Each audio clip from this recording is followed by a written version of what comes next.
Pernah nggak lihat pohon, tapi dia itu tidak bebas, tumbuh nggak? Misalkan ruang kosongnya itu nggak ada buat dia tumbuh. Karena apa? Di atas ada pohon lain, pinggir ada gawir tanah, kan gitu. Pernah nggak melihat pohon yang pertumbuhannya tersendat karena begitu banyak penghalang? Karena dia tidak bebas untuk tumbuh. Pernah lihat? Ya. Saya habis nanam kopi sama Kang Ujang di Jelekong, di Gawir. Nah, di taman kopi di sini, tapi di sini ada tanah. Kan saya nyuruh pegawai di sana, tolong ya dilingkari tanahnya supaya dia bisa bebas tumbuh. Jadi ternyata syarat untuk pertumbuhan itu harus ada kebebasan. Pohon saja kalau tidak ada kebebasan tidak tumbuh. Yuk kita sadari, selama ini kita tidak sadar, sering memenjarakan diri sendiri, bahkan memenjarakan orang lain, supaya mengikuti pikiran sempit kita. Dan hati-hati, itu yang membuat kita tidak tumbuh.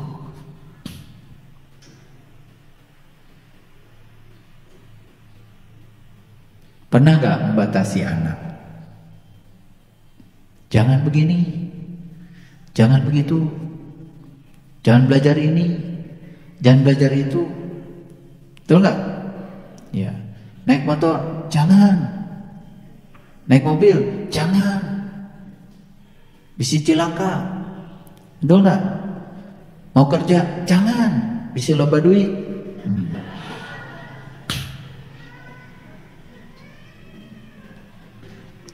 Makin dikerangkeng, makin tidak tumbuh.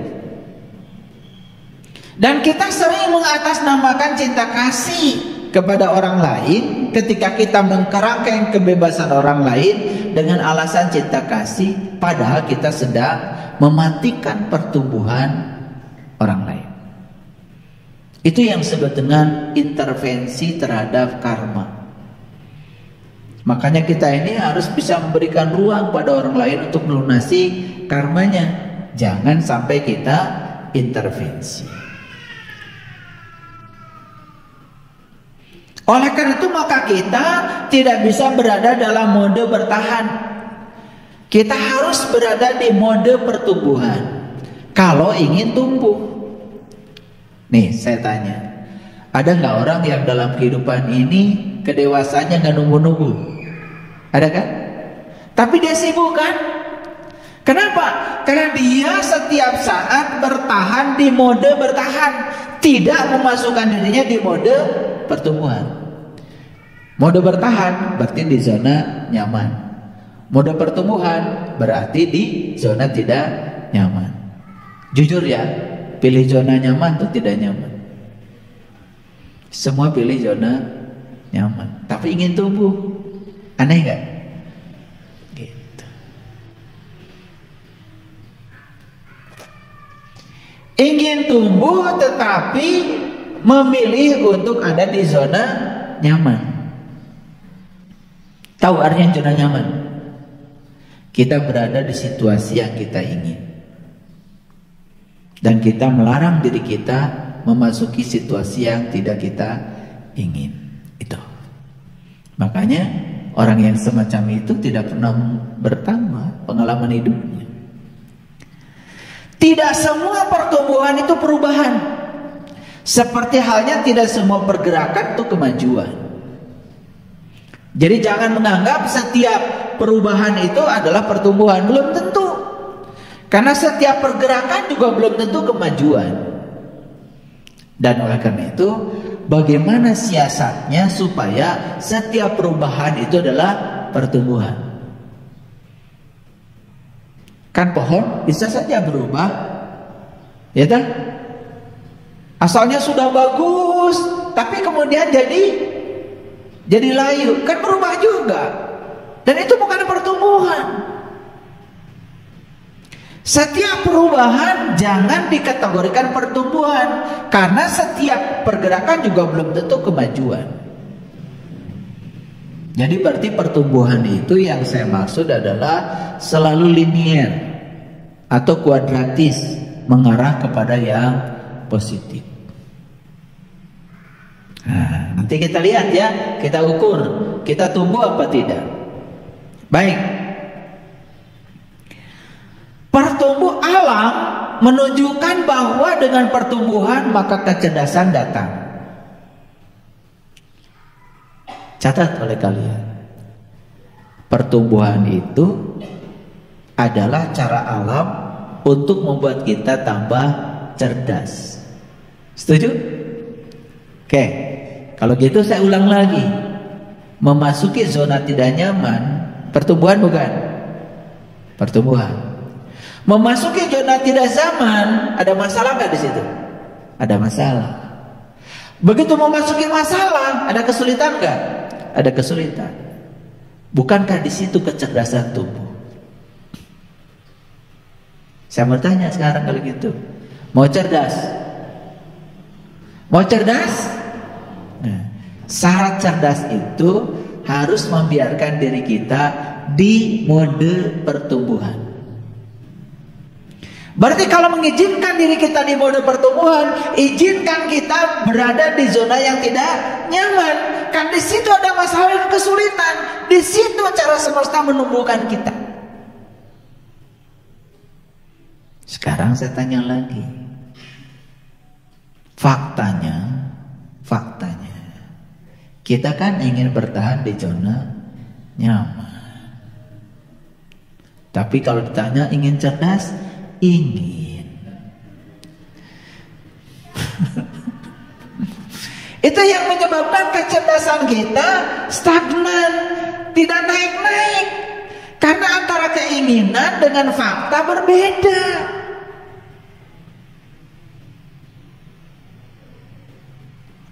Jadi alam ini mengajak kita untuk bertumbuh supaya kita cerdas. Karena kecerdasan diperlukan untuk meningkatkan kapasitas kita ketika kita menemukan rasa sakit.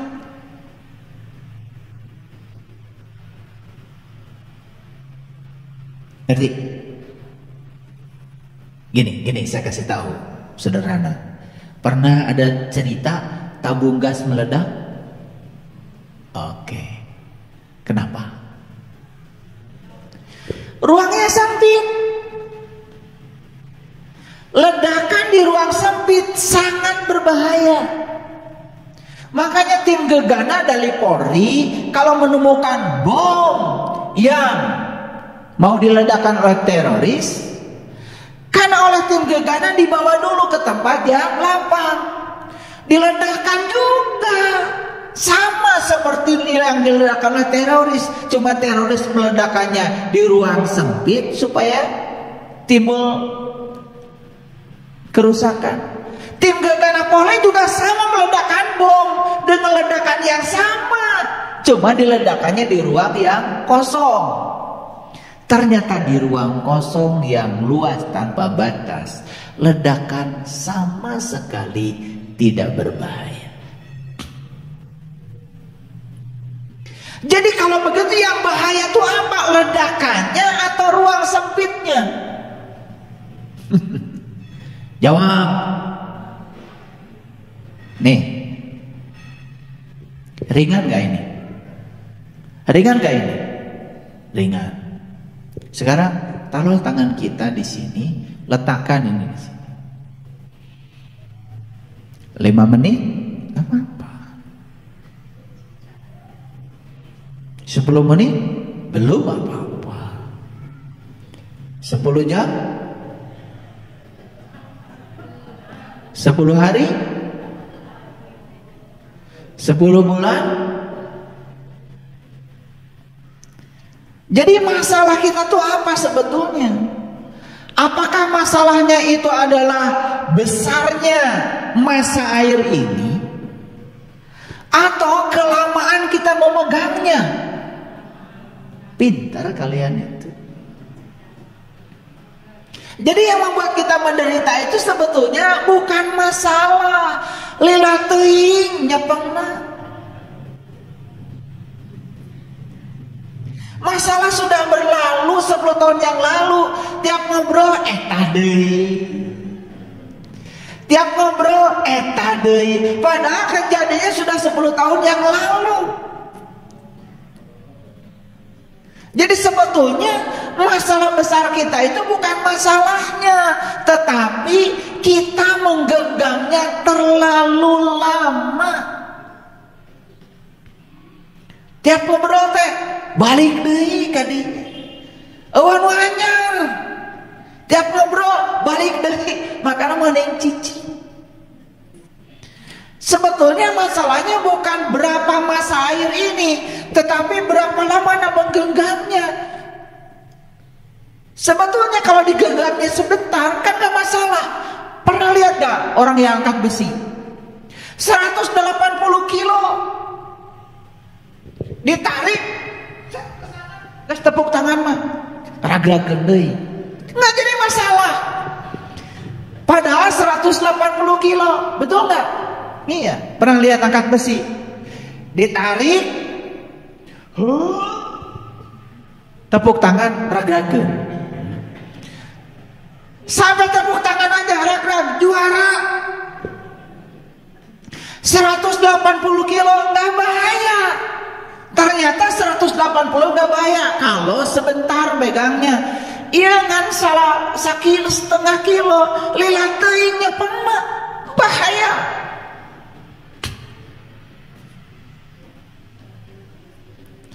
Makanya itulah kita sering mengizinkan kita tuh balik deui ke masa lalu, balik deui ke masa lalu.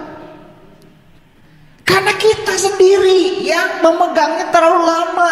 Itulah sumber penderitaan kita, sekaligus sumber neraka kita. Mengingat masa lalu itu penting, bagus kalau itu ilmu. Tapi kalau mengingat kejadian yang sudah berlalu dan itu menyedihkan, gak penting amat. Karena itu akan membuat kita selalu sakit. Ulangi, ingin cerdas? Ingin. Caranya, izinkan diri kita berada di zona tidak nyaman. Supaya apa? Supaya tumbuh. Di zona tidak nyaman ada masalah? Banyak. Kesulitan? Ada. Bukankah dulu waktu di sekolah kalian jadi pintar karena kebanyakan mengerjakan soal? Masih ingat kan? Kalian sudah belajar matematika, kan sama guru matematika dikasih soal 100 soal. Ketika mengerjakan soal jadi mulai pintar kan? Soal itu apa? Kan soal itu masalah. Makin dibanyakin masalahnya, itu adalah cinta kasih guru pada siswa supaya siswanya cerdas. Jadi cara semesta menyayangi kita itu dibanyakin masalahnya. Kalau kamu mau, makanya izinkan dirimu di zona tidak nyaman supaya tumbuh. Karena disitulah masalah ada. Cerdas bukan? Nah, awas ini dicatat sama semesta. Selesai dari sini, kalian pulang ke rumah langsung diproses. Saya doakan ya. Awas, yang doa saya nih. Saya doakan kalian cerdas, ya kan? Berarti doa saya kalian setelah ini masuk zona tidak nyaman. Ingat itu. Ketika masuk zona tidak nyaman, ingat saya. Oh, ini sedang dicerdaskan oleh semesta alam. Ingat itu, sadar, sedang dicerdaskan. Itu cinta kasih semesta. Gak ada yang buruk. Gak ada yang buruk. Nah, begitu cerdas, apa yang terjadi? Kapasitas kita untuk menampung rasa sakit itu menjadi besar. Akibatnya apa? Rasa sakit menjadi tidak bahaya dan tidak menyakitkan karena kapasitasnya besar.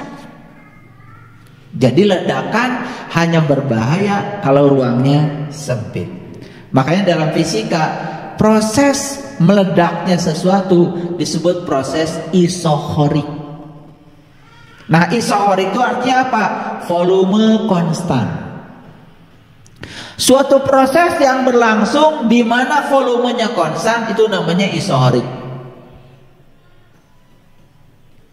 Perhatikan, ruang bakar mesin mobil itu tidak pernah membesar. Begitu ada bensin dikompresi di ruang bakar, karena prosesnya isohorik, ledakannya luar biasa. Itu yang menyebabkan ya piston terdorong dan memutarkan ban. Pernah dengar nggak? Ada truk di jalan tol meledak banyak. Pernah? Kenapa? Dia bergesekan terus dengan jalan, terjadi transformasi kalor dari jalan ke ban, kemudian terjadi peningkatan tekanan, sementara volume ban kan tetap. Disitulah terjadi ledakan. Jadi ledakan itu terjadi karena apa? Energi terus bertambah, volume tidak bertambah. Jadi itulah terjadi ledakan. Gelo,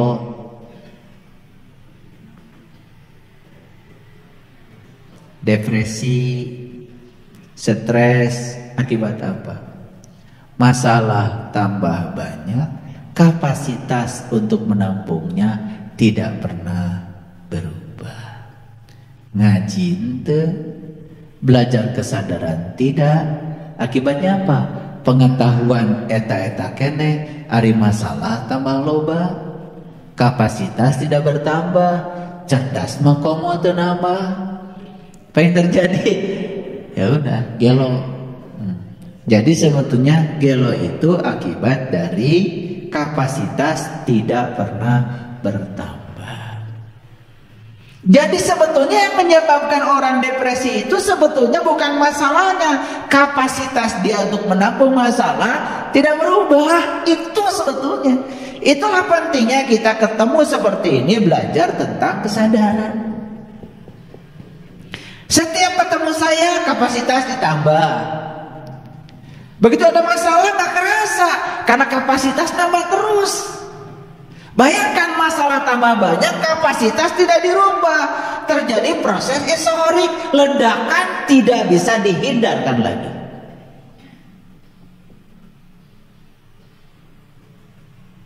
Sedikit nih pakai fisika, kalau ditanya kenapa meledak, isohorik, nah, gitu kan, keren kan? Volume tetap, ya kan? Volume otak tetap, pengetahuan tetap, kan gitu. hati tetap, tidak lapang. Ledakan tidak bisa dihindari. Gelo. Karena apa? Karena di situ kita membatasi diri. Makanya orang-orang yang selalu meluaskan kapasitas dirinya, menambah pengetahuan, meningkatkan kesadaran, meluaskan dada, memaafkan, sebenarnya dia sedang meningkatkan kapasitas diri. Apapun yang terjadi gak terasa.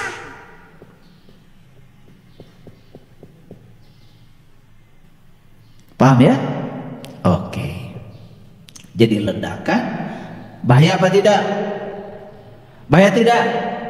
Tidak bahaya kalau ruangnya tanpa batas. Ledakan sekecil apapun menjadi bahaya kalau ruangnya tidak berubah atau isohorik atau volumenya tetap. Jadi ketemu saya untuk apa? Meningkatkan kapasitas, meningkatkan volume. Ya? Oke. Makanya hanya dengan tingkat kecerdasan yang tinggi, penderitaan akan mencapai titik tertinggi. Ulangi. Hanya dengan tingkat kecerdasan yang tinggi, penderitaan mencapai titik yang tertinggi. Jadi rupanya penderitaan yang hebat itu tugas utamanya diutus ke semesta ini untuk meningkatkan kita sampai mencapai kecerdasan yang tertinggi. Makanya kalau orang yang sudah sampai di sini kesadarannya, oh ternyata makin banyak penderitaan, sebetulnya peluang untuk meningkatkan kecerdasan diri pada tingkat tertinggi makin besar. Kapasitas kita untuk meningkatkan volume ruang kita semakin besar. Makanya cuman ada dua hukum besar dalam kehidupan. Yang pertama pertumbuhan, yang kedua adalah kemerosotan. Cuma dua aja, tumbuh atau merosot. Cuma dua aja. Karena sesuatu yang tidak tumbuh pasti lama-kelamaan akan mati. Oleh karena itu maka pertumbuhan adalah satu-satunya saksi dalam kehidupan. Jadi ciri orang hidup adalah tumbuh. Banyak gak orang hidup tapi tidak tumbuh? Nggak hidup. Pertumbuhan adalah satu-satunya saksi di kehidupan. Karena ciri hidup itu tumbuh. Jadi kalau kita hidup tidak tumbuh, sama dengan tidak hidup. Oke. Sekarang kita ukur, apakah kebijaksanaan kita tumbuh? Gimana cara ukurnya? Gampang. Ketika sifat jahat kita mereda. Jangan buru-buru mengatakan saya sudah mencapai kebijaksanaan, jahat kenema. Kalau kejahatan sudah mereda, itu tandanya kebijaksanaan sudah tumbuh. Itu indikatornya. Kejahatan itu berarti merugikan diri sendiri dan orang lain. Setiap pertumbuhan itu mengandung kuman kebahagiaan. Ternyata pertumbuhan itu bukan sekedar meningkatkan kecerdasan, tetapi meningkatkan kebahagiaan. Oleh karena itu bagi orang yang sudah sadar kerusakan sebagai sesuatu yang indah dan ekspresi kehidupan yang kaya sebagai pertumbuhan. Jadi nggak usah khawatir kalau di semesta ada kerusakan.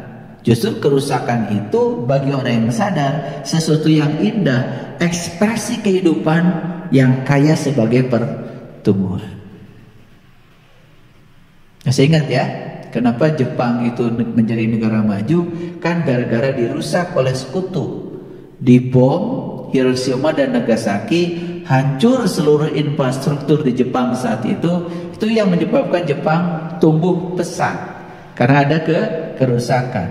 Jadi kerusakan bagi orang yang sadar itu indah. Kerusakan bagi orang yang sadar ekspresi kehidupan. Karena di situ kaya dengan pertumbuhan. Jadi kalau saya jelaskan seperti ini, ternyata semua hal di kehidupan ini ternyata baik-baik saja kalau kita tahu ilmunya. Menjadi tidak baik itu gara-gara kita tidak punya ilmunya. Itu aja sebetulnya. Makanya alam semesta diciptakan sedemikian luar biasa. Ada keunikan.